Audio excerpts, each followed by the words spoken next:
Welcome to the Ultimate Machamp Guide. I'm going to go into this quickly because I have a lot of stuff to cover. The first thing I'll cover is closing the distance from here all the way to here and the different tools that we have to do that. Next, I'm going to be covering how to go from here to dual phase, which is where Machamp usually is his strongest against most opponents. And I'm going to go into when you don't want to go into dual phase, when you don't want to make that switch. Field phase overview. This is the field phase. This is where all games start, so it would be silly to not master this aspect. I know it's fun with Machamp to just go into all the things he could do in dual phase, but there's a lot he could do in field phase that people are neglecting. First of all, he has Bulk Up. He has Scary Face. Bulk Up enhances most moves, or some moves, and adds some damage. Scary Face will lower speed, and it's considered a counter. We have Karate Chop to cancel long-range attacks. We have Wake Up Slap. We have the Mid-Air Grab. We have our weak attacks, Side, with and without the follow-up. We have our Honing Attack, which we can use to break the guard, or not. We also have Submission. We have Enhanced Submission, which are very different. And we have all of our ranged attacks. We have I'm going to call this Rock Throw, and you can change the direction of it. We have the Jumping Back Air, I think that's, I don't know, is that Bullet Punch? And that's a very strong attack. Let me just show you real fast. A lot of damage there, and it does cancel out a lot of attacks. So you start a game off, and you have to make a decision. You have to decide if you want to close the distance or not, and most of the time you do. We of course have blocking and inching forward. And these tools, we need to mix these tools together generally, but the way you mix them depends on your opponent. All right then, let's give it a shot. All right then, let's give it a shot. You just gotta believe in your Pokemon and give it your very best.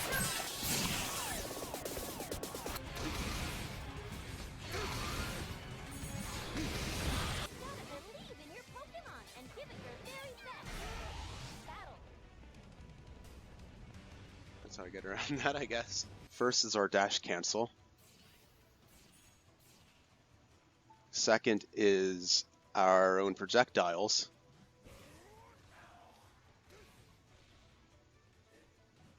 Third would be submission. Another way to close the distance that you might want to consider is the jumping attack.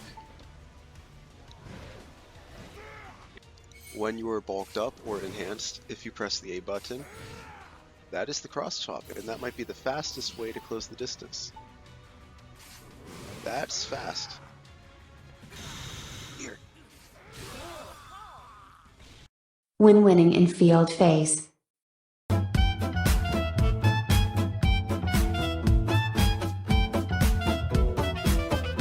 So if you're forcing your opponent to close the distance, if he's bad on the outside, he wants to go into dual phase, let him. Let him come to you, pepper him with these attacks every time he inches forward. Read where he's going to go. Get a bulk up. And when he finally closes the distance, you are the one to change the phase. So you get the benefit associated with that. And then you do your real work from here. Look how far away we are. It's threatening. It makes him not want to move forward, because if he inches, he gets punished. And you can't move forward while blocking. So if somebody's going to move forward, you can use that to threaten them. It's very deceptive. If they're going to run around to the side, you have that. I'll let him come to me, him take the damage, so that he can come near me, and now when I change the phase, I'm the one rewarded for it.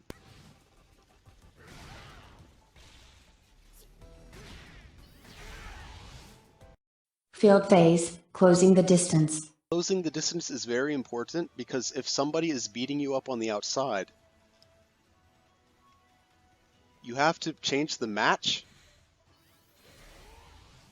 in such a way where you have an advantage, and this is where Machamp does most of his damage, dual phase. So if I want to close the distance,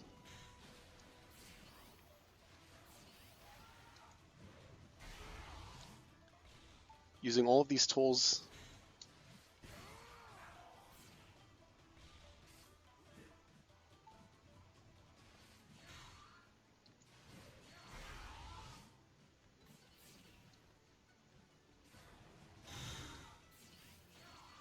it really depends on how your opponent plays and which Pokemon he's using.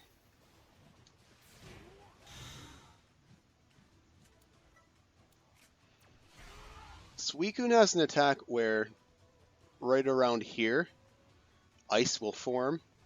So from this point of view, I won't see Suicune. When that happens, inching forward might not work because he can spam Aurora Beam or Ice Beam at me and damage me. So what I like to do in that case is go to the side so I can see from the side of his Ice Shield where he's at, what he's doing.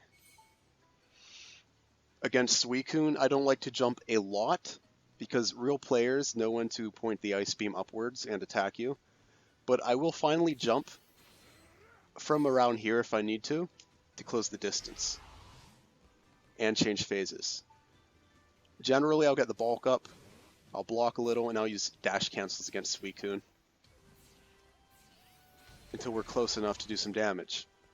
We need to mix these tools and use them at different rates versus different opponents and really see which Pokemon which tools work against.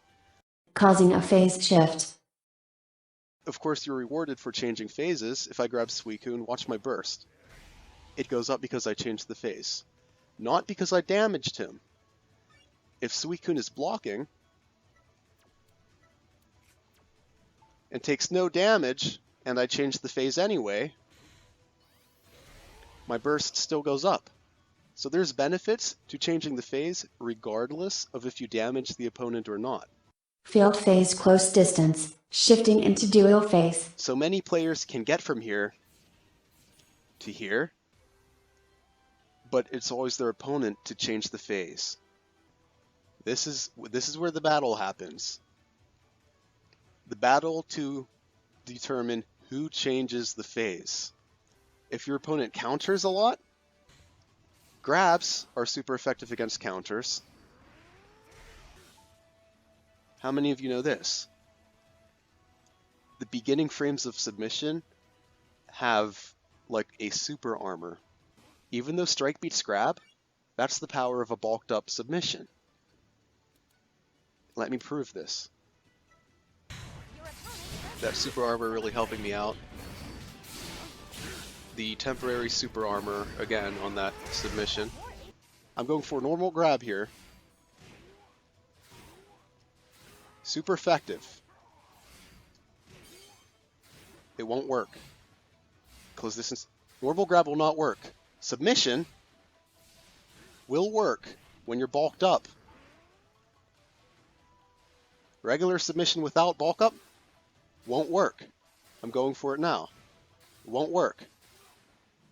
With the bulk up, enhanced submission now will beat a single strike because of that super armor. Now, it's only in the first few frames, so it takes some timing, but that's the power of enhanced submission. Another option if your opponent is attacking a lot but not grabbing, just go for your counter. If somebody's fond of blocking when you're here, there's different tools you have. Again, you have grab, you have submission, you have enhanced submission if you think they're block baiting you. Because a lot of people will block knowing that strikes beat grabs, and as soon as you grab, they'll attack. And if you don't grab, If you go to strike, they'll simply wait until you're done with your sequence and attack you before you have the chance to block, during those frames where you're exposed. So in that case, enhanced submission might work. If he stays blocking, you grab them anyway. If they quickly throw out an attack realizing you're grabbing, the beginning frames have that super armor, and you'll grab them anyway. So enhanced submission might be the best case on block. You have another option here, because you always want to mix things up.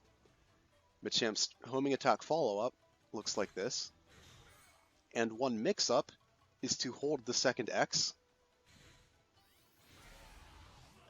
and it does no damage on block, but it changes the phase.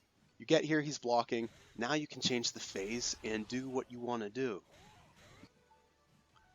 Now your opponent might counterattack. The very end of this homing attack will pierce a counter. So if your opponent wants to counter, and you hit them with the first attack, they have to counter immediately. Time when they're going to release their guard, and throw it.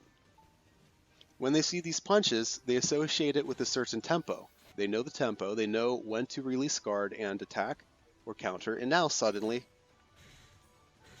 you throw it quicker than they're used to, and they get hit a second time. There's a lot of different tools and mind games we have, and mix-ups. We even have the empty jump.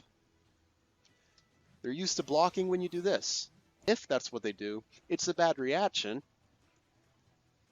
but you have the empty jump grab. And you can totally do that. Most characters can bait with an empty jump and then go for a grab. It works better in dual phase, but Machamp can just jump and grab midair. It's one way to change the phase, one of many tools. Your opponent might be blocking, in which case the jump turns into a grab, even on the way up. You could get the grab while your opponent's charging a counter attack, and it will be super effective in this case, but it depends on the timing. The grab won't work if your opponent's attacking, but if you're in the air, this attack comes down fast and gives you the phase shift. So once you or your opponent finally changes the phase into dual phase, this is where you generally have the big advantage. Dual phase, Machamp's high stance and low stance game mechanics. Nice counter, Blaziken. It'd be a shame if I didn't care about it. Now what was that? Pressing the up button in dual phase.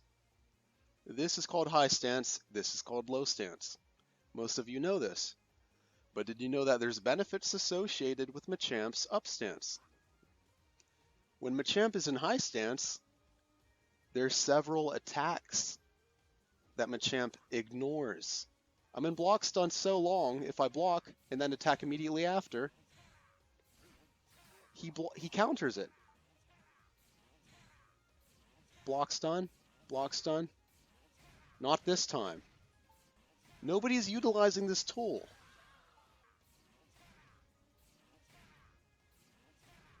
This is a tool that Machamp has. Notice I still take damage here. Negates his Brave Bird, his Heat Wave, his Blaze Kick, his counter attack, but if they're enhanced, I don't think it will counter them. He can only take 9 of these before he staggers. But you want to block and learn which combos your opponent uses that you can get out of block stun. It doesn't matter if there's time enough to counterattack or not, because there might be enough time simply to let go of guard and press up and make it your own attack. He was ready to destroy you with this combo, keep you in block stun, maybe mix up grabs, and suddenly you have none of it. If you block a low attack and you're stuck in block stun for a few frames before you get to counter, you may miss a chance to use an optimal counter, whereas if you know the low attack is coming, you hold down and then throw your attack. There's no block stun. Once you block an attack like this, you hold down and then you attack.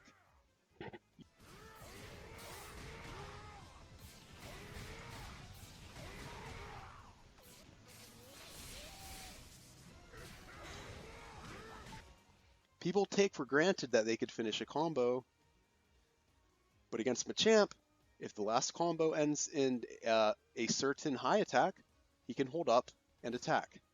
If a certain combo ends in a low attack, he can hold down and attack. You use up and down when you have the read, when you know what attack is coming, and you know that that particular attack won't knock Machamp off tilt when you hold up. You know that certain attack will be blocked by holding down. And there may be a case where you block a combo, and at the end of the combo, there's so much lag because of block stun that your opponent has a chance to block before you do a move you really want. So you're stuck letting go of block and doing some stupid Y attack when you wanted to do a down strong attack. In these situations, you may have been able to hold up for the last hit, and then did your low strong attack, because when you hold up again, there's no hit stun, there's no block stun. When you hold down, there's no block stun. So add those to your arsenal when you feel confident.